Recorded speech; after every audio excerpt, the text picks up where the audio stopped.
So the film begins with a little girl, Lauren, who is an actress. At a very young age, she stepped into Hollywood and was part of a family show called The Johnsons. Her life was very different from other kids her age.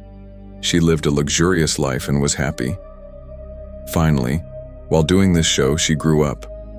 Press was gathered outside her house today because a hacker had breached her phone and leaked a private photo, a picture of her pregnancy test.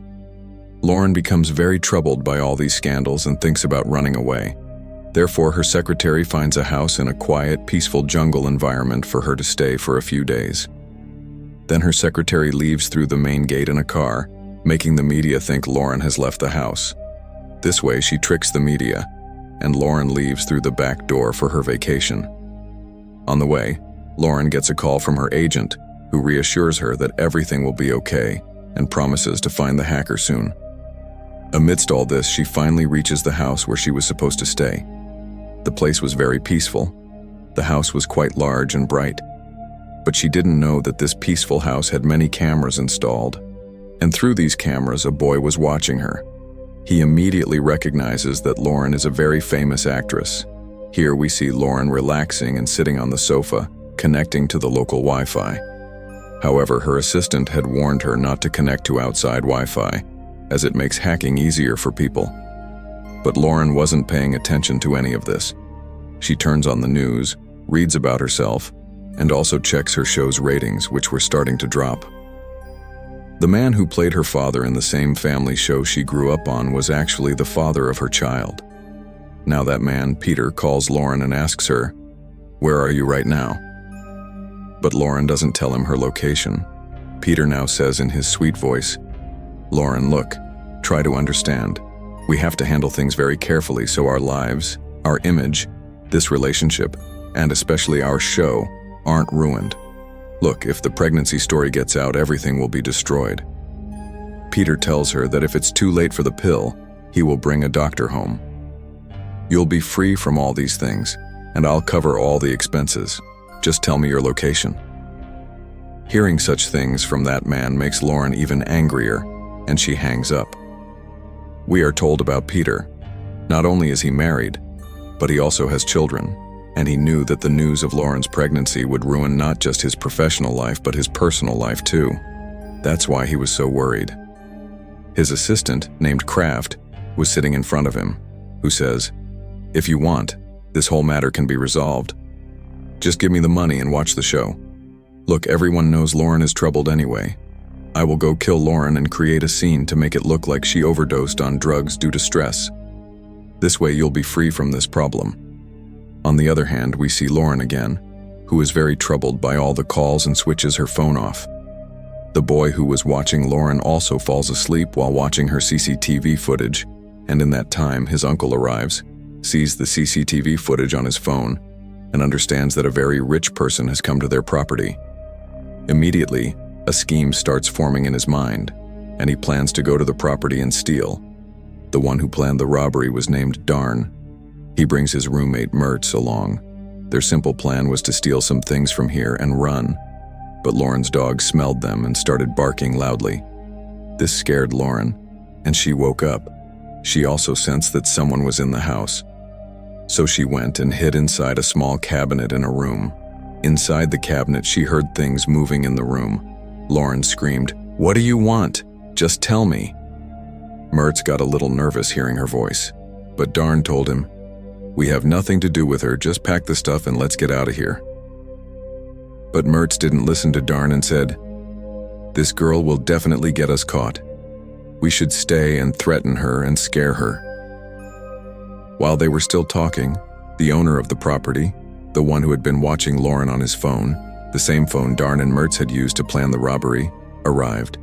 He warned them, "Don't do what you came here to do. This girl is very famous." From inside, we hear Lauren's scared voice again, and she says, "Take whatever you want. I won't tell anyone. Just let me go."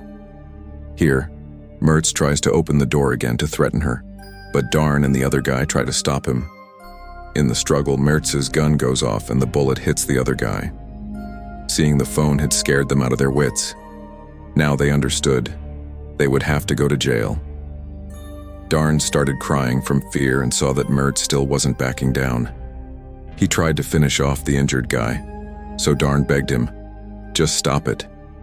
But Mertz didn't listen and shot him in the head, killing him. Seeing all this, Darn panicked so much that he started taking his anger out on Lauren. He yelled at her, "This is all your fault. We should have killed you first. At least my nephew wouldn't have died." In his anger, Darn broke the doorknob of the cabinet. Darn was out of his senses, but Mertz was completely in control. He told Darn, "You stay here. Don't let anyone in. I'll get stuff to dispose of the body." As soon as he left, Darn also fled the scene, and Lauren, whose doorknob was broken, was trapped inside. Lauren tried very hard to open this door. She even pushed it, but the door didn't open. Her efforts only injured her. Now she was so frustrated that she started screaming for help, but there was no one around for miles. She called out to her dog, but her dog had also run away in fear. Crying, Lauren eventually fell asleep from exhaustion. The next morning when she woke up, she saw that the cabinet only had a water heater and a single bulb with faulty wiring. She somehow fixed the wiring and turned the bulb on. By this time, she was extremely hungry and was having strange sensations inside her. She sat down, holding her stomach. She was also thirsty. She started crying. Suddenly, she heard the sound of water flowing. She looked up and saw water pipes above. She looked at the cabinet walls and knocked, discovering they were hollow from the inside. So she first found the most hollow spot and started trying to break it. Amidst all this effort, the bulb she had worked so hard to fix went out again. When she tried to fix it again, she got a strong electric shock. The shock made her even thirstier, but now she couldn't do anything. She started taking deep breaths to calm herself down. From behind the wall, she now heard something moving. She knew it was the sound of a rat. At this time, Mertz and Darn had also returned to the house. The moment she sensed them, Lauren started screaming, "Please help me. Take whatever you want from me. I have a lot of money. Look, if you want to stay off the police's radar, I can do that too. I can cover up this murder you committed. Look, I'll tell the police a story that I was trapped here myself and I didn't see what happened here. Darn, listen to me. I'll say your nephew was stalking me. He tried to assault me, and in the struggle his gun went off and he was killed by his own bullet." His words were messing with Darn's mind. He couldn't control his emotions and put the gun in his own mouth. In the end, when he couldn't even bring himself to pull the trigger, he just said, "I'm sorry." Lauren told him one more time, "Look, I'm a very famous actress. Everyone will believe me."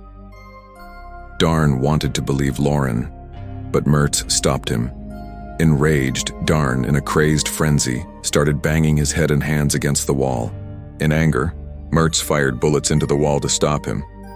But those bullets ricocheted off the wall and hit Mertz in his own head and Darn in the shoulder. Here, Mertz died and Darn was badly injured. Darn started to leave to save himself, and Lauren was left screaming from inside. "I'm pregnant.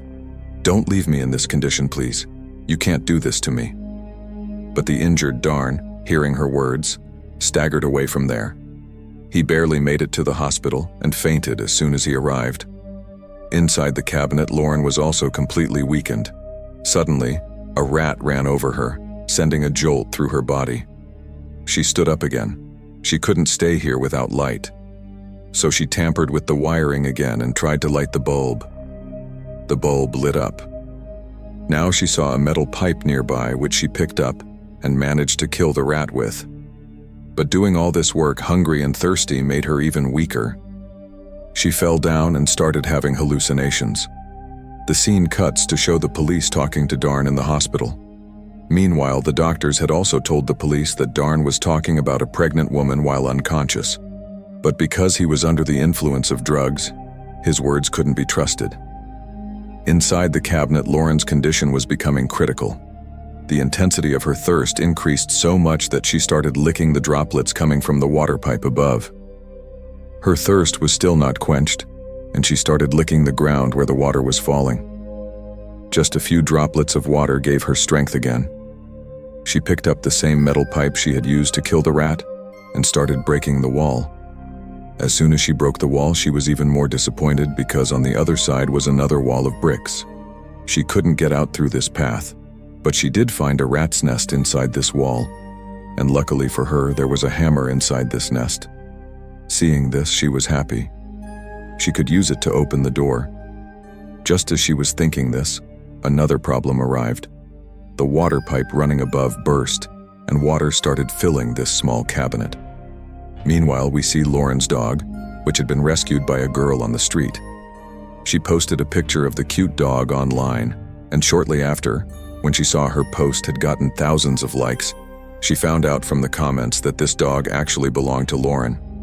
The police went to Darn's house to investigate how he got shot, and found a blood-soaked shirt at Darn's house. Meanwhile, Kraft, the guy who was ready to kill Lauren for her friend, saw the woman's post and contacted her, trying to find out where she found the dog.